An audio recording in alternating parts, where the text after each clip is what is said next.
ఈ పార్టీ ఇంకో 25 ఏళ్ళు ఇంకో 50 ఏళ్ళు గట్టిగా ఉండు అనేది, మంచిగా ఉండు అనేది. అధికారం ఎవరికి శాశ్వతం కాదు. అప్పుడప్పుడు అధికారం ఉంటాం కావచ్చు, అప్పుడప్పుడు ప్రతిపక్షంలో ఉంటాం కావచ్చు.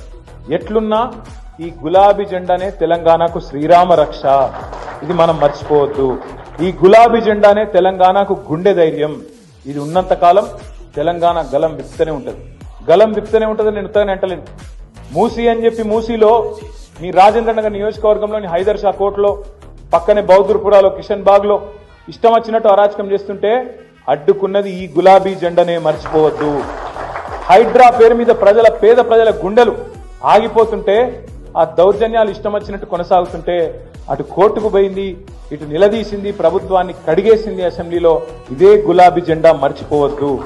లగచర్లలో కొడంగల్లో అక్కడ ఉండే గిరిజన రైతులను వాళ్ళని 40 రోజులు జైల్లో పెట్టి బేడీలేసి గుంజుకొని వాళ్ళ భూములు గుంజుకునే ప్రయత్నం చేస్తే, అక్కడ ఆడవాళ్ల మీద అసభ్యంగా ప్రవర్తిస్తే అడ్డుకొని ఢిల్లీ దాకా పోయి కొట్లాడింది ఈ గులాబీ జెండానే, మనం మర్చిపోవద్దు. నిన్నగాక మొన్న సెంట్రల్ యూనివర్సిటీ విద్యార్థులు కంచెగచ్చిబౌలిలో కొట్లాడుతుంటే వాళ్ళకు అండగా నిలబడ్డది ఎవరు? ఈ గులాబీ జెండా కాదా?